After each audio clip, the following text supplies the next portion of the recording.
जय हिंद दोस्तों, स्वागत है आपका हमारे यूट्यूब चैनल में। दोस्तों, आज हम देखने वाले हैं जीके के कुछ ऐसे महत्वपूर्ण सवाल जो कई बार एग्जाम में पूछे गए हैं। यदि आप किसी एग्जाम की तैयारी करते हैं तो इस वीडियो को एंड तक पूरा देखिएगा और यदि वीडियो पसंद आए तो लाइक शेयर सब्सक्राइब भी कर दीजिएगा। अंत में आपसे एक सवाल भी पूछे हैं जिसका जवाब आपको नीचे कॉमेंट बॉक्स में बताना है, ठीक है।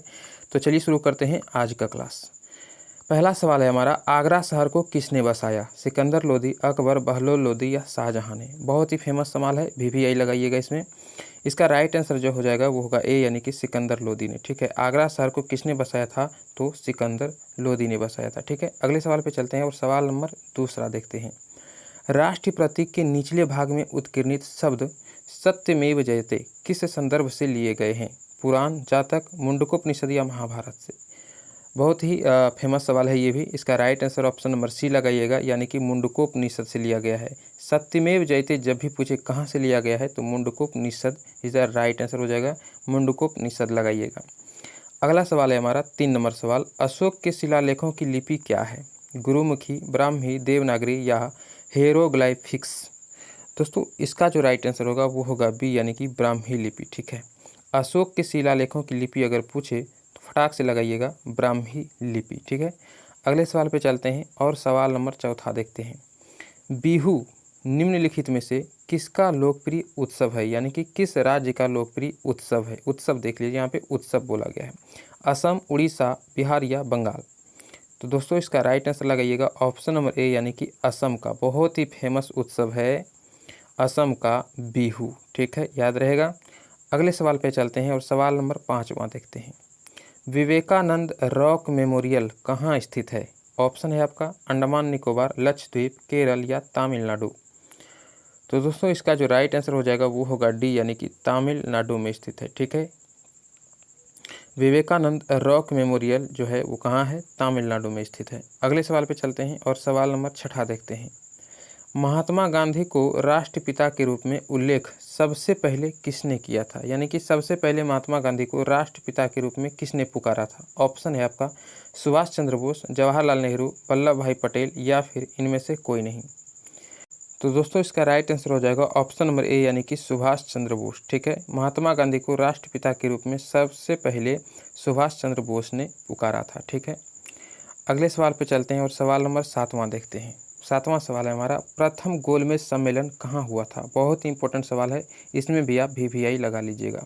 प्रथम गोलमेज सम्मेलन कहाँ हुआ था? ऑप्शन है आपका नई दिल्ली में, लंदन में, बम्बई में या इनमें से कोई नहीं? दोस्तों, इसका जो राइट आंसर होगा वो होगा बी, यानी कि लंदन में, ठीक है। कई लोग बम्बई लगाते हैं, कई लोग नई दिल्ली लगाते हैं। राइट आंसर लंदन लगाइएगा, जब भी पूछे प्रथम गोलमेज सम्मेलन तो लंदन में। अगले सवाल पे चलते हैं और सवाल नंबर 8वां देखते हैं।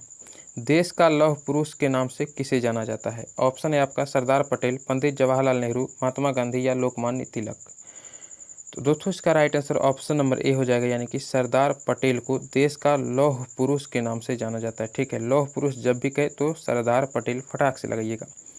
अगले सवाल पे चलते हैं और सवाल नंबर 9वां देखते हैं। महात्मा गांधी जी को यहाँ पे अर्ध होगा अर्धनग्न फकीर किसने कहा? यानी कि महात्मा गांधी जी को सबसे पहले अर्धनग्न फकीर किसने कहा था? ऑप्शन है आपका हिटलर, जिन्ना, चर्चिल या माउंटबेटन? तो दोस्तों, इसका right answer option number C होगा, यानी कि चर्चिल ने कहा था, ठीक है। चर्चिल ने कहा था महात्मा गांधी जी को सबसे पहले अर्धनग्न फकीर, ठीक है। अगले सवाल पे चलते हैं। वीडियो अगर पसंद आ रही हो तो लाइक जरूर कर दीजिएगा मेरे भाई, और अपने दोस्तों के बीच भी शेयर कर दीजिएगा। चैनल पे नए हैं तो सब्सक्राइब कर लीजिएगा। अगला सवाल देखते हैं। अगला सवाल है हमारा, पंजाब केसरी के नाम से विख्यात थे कौन? रजनीत सिंह, गुरु गोविंद सिंह या गुरु नानक या लाला लाजपत राय? तो दोस्तों, इसका राइट आंसर हो जाएगा ऑप्शन नंबर डी, यानी कि लाला लाजपत राय को पंजाब केसरी के नाम से भी जाना जाता है। बहुत ही इंपॉर्टेंट सवाल है। अगले सवाल पे चलते हैं और सवाल नंबर 11। निम्नलिखित में से कौन सी गंगा की सहायक नदी नहीं है? यानी कि निम्नलिखित नदियों में से स्वर्ण रेखा, सोन, गंडक या कोसी, इन सब में से गंगा की जो है वो सहायक नदी नहीं है, कौन सी? तो दोस्तों, इसका right answer option number A होगा, यानी कि स्वर्ण रेखा जो है वो गंगा की सहायक नदी नहीं है। बाकी ये जो तीनों है ये गंगा की सहायक नदी है, ठीक है, याद रहेगा। अगले सवाल पे चलते हैं और सवाल नंबर 12वां देखते हैं। किस राज्य की सीमा चीन से जुड़ी हुई है? ऑप्शन है आपका मणिपुर, नागालैंड, असम या अरुणाचल प्रदेश। इनमें से किस राज्य की जो है सीमा रेखा चीन से जुड़ी हुई है? तो दोस्तों आंख बंद करके लगाइएगा, अरुणाचल प्रदेश। ठीक है, जब भी सवाल आए कि किस राज्य की सीमा रेखा चीन से जुड़ी हुई है और ऑप्शन में अगर अरुणाचल प्रदेश दिख जाए तो फटाक से लगाइए अरुणाचल प्रदेश। ठीक है, अगले सवाल पे चलते हैं और सवाल नंबर 13 देखते हैं। कितने वर्ष के पश्चात राष्ट्रीय जनगणना होती है? यानी कि कहा जा रहा है कितने वर्ष के बाद राष्ट्रीय जनगणना होती है? 10, 5, 3 या 25 वर्ष बाद? तो दोस्तों इसका right answer option number A लगाना है। लगभग सारे लोग जानते होंगे, राष्ट्रीय जो जनगणना होती है वो हर एक 10 साल में होती है। ठीक है, अगले सवाल पे चलते हैं और सवाल नंबर 14 देखते हैं। काजीरंगा राष्ट्रीय पार्क कहाँ है? उड़ीसा में, महाराष्ट्र में, असम में या इनमें से कोई नहीं? तो दोस्तों इसका right answer option number C होगा, यानी कि असम में। ठीक है, काजीरंगा नेशनल पार्क वो कहाँ है? असम में है।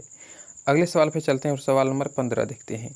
ऑपरेशन फ्लड से संबंधित है तमिलनाडु, बाढ़ नियंत्रण, दूध आयात या डेयरी विकास? तो दोस्तों इसका राइट आंसर होगा ऑप्शन नंबर डी, यानी कि डेयरी विकास। डेयरी विकास जो है ऑपरेशन फ्लड के नाम से जाने जाते हैं। ठीक है, अगले सवाल पे चलते हैं और सवाल नंबर 16 देखते हैं। धान की खेती के लिए उत्तम मिट्टी कौन सी है?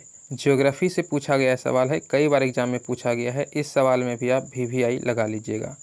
सवाल है धान की खेती के लिए सर्वोत्तम मिट्टी कौन सी मानी जाती है? सख्त मिट्टी, काली मिट्टी, दोमट मिट्टी या फिर लाल मिट्टी? तो दोस्तों इसका right answer option number C लगाइएगा, दोमट मिट्टी। ठीक है, धान की खेती के लिए सर्वोत्तम उपयोग में लाई जाने वाली, यानी कि सर्वोत्तम मानी जाने वाली मिट्टी दोमट मिट्टी है। ठीक है, अगले सवाल पे चलते हैं और सवाल नंबर 17 देखते हैं। राणा प्रताप सागर संबंधित है सौर ऊर्जा से, सिंचाई से, नाभिकीय ऊर्जा से या जल विद्युत से? दोस्तों इसका right answer option number D होगा, यानी कि जल विद्युत से। ठीक है, राणा प्रताप सागर जो संबंधित है वो जल विद्युत से संबंधित है। ठीक, अगला सवाल है हमारा 18 नंबर सवाल। पृथ्वी और सूर्य के बीच अधिकतम दूरी किस तिथि को होती है? बहुत ही ज़बरदस्त सवाल है। पृथ्वी और सूर्य के बीच अधिकतम दूरी किस तिथि को होती है? 22 जुलाई 1947 को, खैर ये तो 1947 तो हटा ही दो, 22 जुलाई को, 30 जनवरी को, 4 जुलाई को या 21 सितंबर को? तो दोस्तों इसका राइट आंसर जो हो जाएगा ऑप्शन नंबर सी होगा, यानी कि 4 जुलाई को। हर वर्ष 4 जुलाई को पृथ्वी और सूर्य के बीच जो है सबसे अधिकतम दूरी देखी जाती है। अगले सवाल पे चलते हैं और सवाल नंबर 19 देखते हैं। गायत्री मंत्र किस पुस्तक से लिया गया है? यहाँ पे पुस्तक नहीं होगा, यहाँ पे वेद होगा। ठीक है, वेद, किस वेद से लिया गया है? गायत्री मंत्र किस वेद से लिया गया है? ऋग्वेद, सामवेद, यजुर्वेद या अथर्ववेद? तो दोस्तों इसका राइट आंसर लगाइएगा ऑप्शन नंबर ए लगाइएगा, यानी कि ऋग्वेद से लिया गया है। ठीक है, गायत्री मंत्र जो है वो ऋग्वेद से लिया गया है। अगले सवाल पे चलते हैं और सवाल नंबर 20 है हमारा। राष्ट्रीय खेल दिवस किस दिन मनाया जाता है? ऑप्शन है 29 मार्च, 29 अगस्त, 20 सितंबर या 2 दिसंबर? तो दोस्तों इसका right answer option number B होगा, यानी कि 29 अगस्त को। ठीक है, राष्ट्रीय खेल दिवस हमेशा 29 अगस्त को मनाया जाता है। हर साल 29 अगस्त को राष्ट्रीय खेल दिवस के रूप में मनाया जाता है। अगला सवाल है और इस सवाल का जवाब आपको कमेंट में बताना है। सवाल है हिंदी किस लिपि में लिखी जाती है? बहुत ही ईजी है, लगभग सभी लोग को इसका जवाब पता होगा। ऑप्शन है पर्शियन, रोमन, देवनागरी या पाली? दोस्तों इसका राइट आंसर हम नहीं बताएंगे, इसका राइट आंसर आपको कमेंट बॉक्स में बताना है। और अगर वीडियो पसंद आई हो तो लाइक शेयर सब्सक्राइब जरूर कीजिएगा और हम आपसे मिलते हैं नेक्स्ट वीडियो में। ठीक है, तब तक के लिए जय हिंद।